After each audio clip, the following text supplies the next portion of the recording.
आज हम physical quantities के डायमेंशन के बारे में बात करेंगे। देखिए, कोई भी डेराइव्ड फिजिकल क्वांटिटी हो उसे हम बेस क्वांटिटी के टर्म में रिप्रेजेंट कर सकते हैं। कितने बेस क्वांटिटीज हैं? बेस क्वांटिटीज जो है ये 7 है, लेकिन मैकेनिक्स में सिर्फ 3 बेस क्वांटिटीज से ही काम चल जाता है। किसी भी तरह का मैकेनिक्स में फिजिकल क्वांटिटी हो उसे हम सिर्फ 3 बेस क्वांटिटी यूज करते ही रिप्रेजेंट कर सकते हैं। बेस क्वांटिटीज क्या क्या है? जैसे कि मास एक बेस क्वांटिटी है, लेंथ ये एक बेस क्वांटिटी है, और टाइम ये एक बेस क्वांटिटी है। देखिए, मास को अब हम रिप्रेजेंट करेंगे कुछ इस तरह से, कैपिटल M से। चलिए ब्रैकेट लगा देते हैं ऐसे। लेंथ को हम रिप्रेजेंट करेंगे कैपिटल L से, और टाइम को हम रिप्रेजेंट करेंगे कैपिटल T से। और फिर मास, लेंथ और time, that mean M, L और T यूज करते हुए हम किसी भी तरह का जो फिजिकल क्वांटिटी है, डेराइव्ड फिजिकल क्वांटिटी है, उन्हें रिप्रेजेंट करने का कोशिश करेंगे।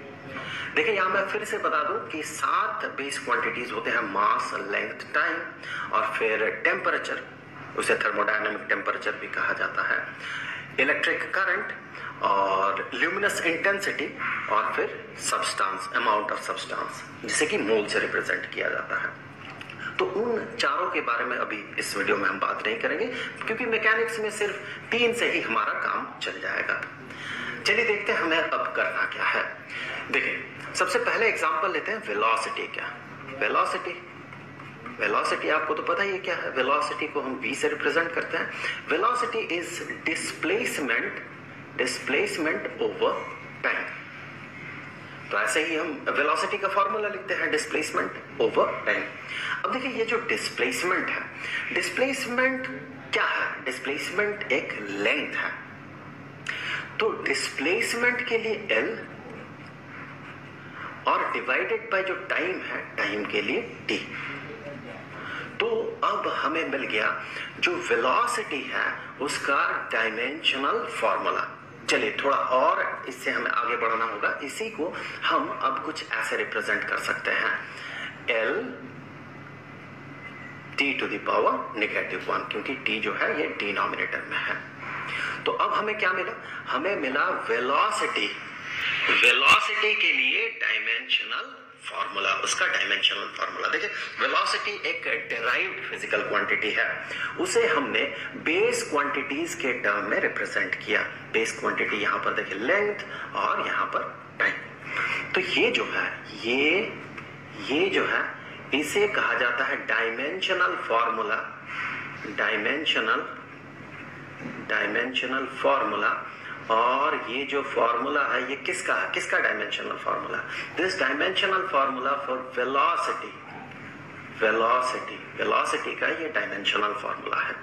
और ये जो है, ये पूरा का पूरा ये जो इक्वेशन है, इसे कहा जाता है डायमेंशनल इक्वेशन। ये है डायमेंशनल इक्वेशन। यहां पर जो इंपॉर्टेंट चीज है वो ये कि देखिए, वेलोसिटी का ये डायमेंशनल फॉर्मूला है। तो यहां पर वेलोसिटी का डायमेंशन क्या है? ये तो उसका डायमेंशनल फॉर्मूला है। वेलोसिटी का डायमेंशन क्या है वो हम कैसे लिखेंगे? सो वेलोसिटी का डायमेंशन को हम कुछ ऐसे रिप्रेजेंट करते हैं। डायमेंशन, हम बात कर रहे हैं डायमेंशन ऑफ वेलोसिटी की। वेलोसिटी का जो डायमेंशन होगा ये है 1 डायमेंशन इन लेंथ। यहां पर देखिए लेंथ टू द पावर 1 हम कह सकते हैं इसे। सो 1 डायमेंशन इन लेंथ, और यहां पर देखिए टाइम टू द पावर -1 है, टू द पावर -1। सो -1 या -1 dimension in time. So dimension of velocity का जो डायमेंशन है वो है 1 dimension in length and -1 dimension in time. अब जैसे कि हमने देखा कि वेलोसिटी को हमने कुछ ऐसे रिप्रेजेंट किया, उसका जो डायमेंशनल फॉर्मूला है L T to the power -1। तो यहाँ मास तो है नहीं, देखिए मास m, मास तो यहाँ है नहीं। अगर हम मास को भी यहाँ पर इंसर्ट करना चाहें तो भी हम कर सकते हैं। इसी को हम कुछ ऐसे लिख सकते हैं कि यहाँ पर हम मान ले 1 है, 1 से तो किसी को भी मल्टीप्लाई करें वो तो वही रहता है। सो यहाँ पर अगर हम मान लेते हैं 1 है, सो मास टू द पावर 0, ऑब्वियसली ये तो नेग्लेक्टेड हो जाएगा, ये तो 1 बन जाएगा। Mass to the power 0, m to the power 0 into l to the power 1 into t to the power -1। यहाँ आप 1 को लिख भी सकते हैं और नहीं भी लिख सकते हैं। सो अब देखिए ये क्या बन गया। अब यही चीज है, यही चीज, यह भी वेलोसिटी का डायमेंशन है, डायमेंशनल फॉर्मूला है, और ये भी वेलोसिटी का डायमेंशनल फॉर्मूला है।